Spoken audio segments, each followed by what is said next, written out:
గుంటూరు జిల్లా తాడేపల్లిలో ఐఏఎస్ అధికారి కుమార్తె ఆత్మహత్య చేసుకోవడం కలకలాన్ని సృష్టించింది. ఐఏఎస్ అధికారి చిన్నరాముడు కుమార్తె మాధురి కర్నూలు జిల్లాకు చెందిన రాజేష్ నాయుడు ప్రేమించుకున్నారు. పెద్దలు ఒప్పుకోకపోవడంతో ఇంట్లో నుంచి వెళ్లి కులాంతర వివాహం చేసుకున్నారు. ఉద్యోగం ఉందని చెప్పి నమ్మించి మోసం చేసిన రాజేష్ పెళ్లి తర్వాత ఆమెను మానసికంగా వేధించేవాడని మాధురి తండ్రి ఆరోపిస్తున్నారు. వేధింపులు భరించలేకపోతున్నానని తనను తీసుకెళ్లాలని కోరటంతో 2 నెలల క్రితం తమ ఇంటికి తీసుకొచ్చామన్నారు. ప్రేమించి పెళ్లి చేసుకున్న భర్త చేసిన మోసం భరించలేని మాధురి ఇంట్లో ఉరివేసుకుని ఆత్మహత్య చేసుకుంది.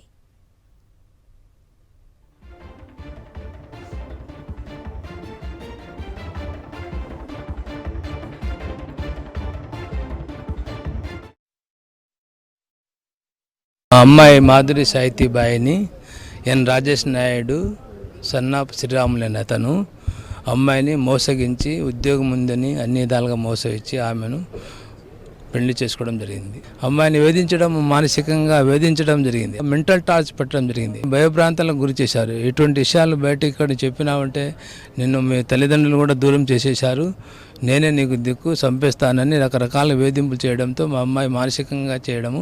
ఫోన్ చేయాలన్నా కూడా వాని పర్మిషన్ వాని సమక్షంలో మాట్లాడాలి. అయితే ఒకరోజు అనుకోకుండా అమ్మాయి వాళ్ళ మదర్కు మెసేజ్ పెట్టడం జరిగింది. నన్ను చాలా సఫర్ అవుతున్నాను, నేను ఇంకా ఇక్కడ ఉండలేను, దయచేసి నన్ను తీసుకోపోండి అని రావడం జరిగింది. మా దగ్గర వచ్చింది 2 months నుంచి లోన్లీగా ఫీల్ అయ్యి ఉంటే ఏంది అంటే వాడు కనీసం నన్ను ప్రేమించి పెళ్లి చేసుకునే తోడు కనీసం రాలేదు, రావడానికి కూడా వాని మనసు ఒప్పలేదు. అలాగే ఉంటే ఎప్పుడు బెంగపడుతూ ఒంటరిగానే ఉంటూ ఆమె ఏమనుకుందో ఏమో నిన్నటి దినము ఆమె అంతకు ఆమె బాత్రూంలో దాంట్లో ఉరేసుకొని చనిపోయిందండి.